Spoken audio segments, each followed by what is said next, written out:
Alam niyo ba guys, na maaari kang kumita ng up to 20,000 to 100,000 a month sa apat na side hustle na to? Yes, ito nga guys, ang apat na side hustle na maaari nyong gawin kahit nandyan lang kayo sa bahay nyo. Number 1, e-commerce or online business. Basically, ang concept ng e-commerce or online business ay maghahanap ka ng winning product na sa tingin mo ay pwede mong i-market online at hahanap ka ng platform na pwede mong gamitin para ma-market yung product na yon. There are numerous platform na available online para magamit natin to market our product. Pero isang common na alam ko ay Shopee at Lazada. Ang kadalasang ginagamit ko sa pag-market ng aking mga product ay Shopee. Para malaman mo kung paano mag-setup ng isang e-commerce store, maaari kang magpunta sa YouTube at maraming available na online courses sa YouTube na hindi mo na kailangan magbayad. Pangalawang side hustle na pwede mong gawin ay affiliate marketing. Basically, ang concept ng affiliate marketing ay maggagawa ka ng mga content para i-promote yung mga product sa mga online store. Katulad ng TikTok, pwede kang maggawa ng account mo sa TikTok at mag-affiliate marketing ka ng mga product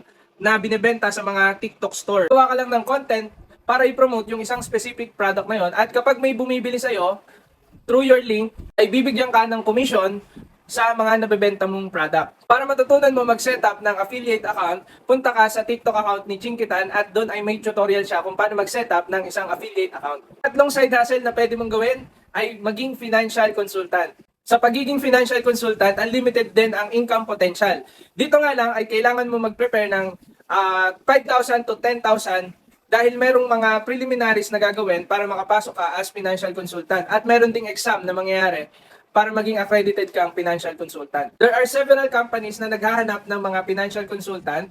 Kahit wala ka masyadong experience sa sales, ay maaari ka namang pumasok basta may pasa mo ang exam. Ang mga company ay Sun Life, ProLife, FWD at marami pang iba. Number 4 na side hustle na pwede mong gawin ay maging real estate agent. Sa pagiging real estate agent, unlimited din ang income potential na pwede mong i-earn. Basically, ang kailangan mo lang gawin ay makapag-market at makapagbenta ng mga real estate properties katulad ng house and lot, condominiums, at mga lot properties. Sa pagiging real estate agent, wala kang initial na capital na gagawin. Kailangan mo lang mag-undergo ng accreditation training. Gusto mong subukan maging real estate agent, PM mo lang ako at ibibigay ko sa iyo ang details. Follow us for more videos.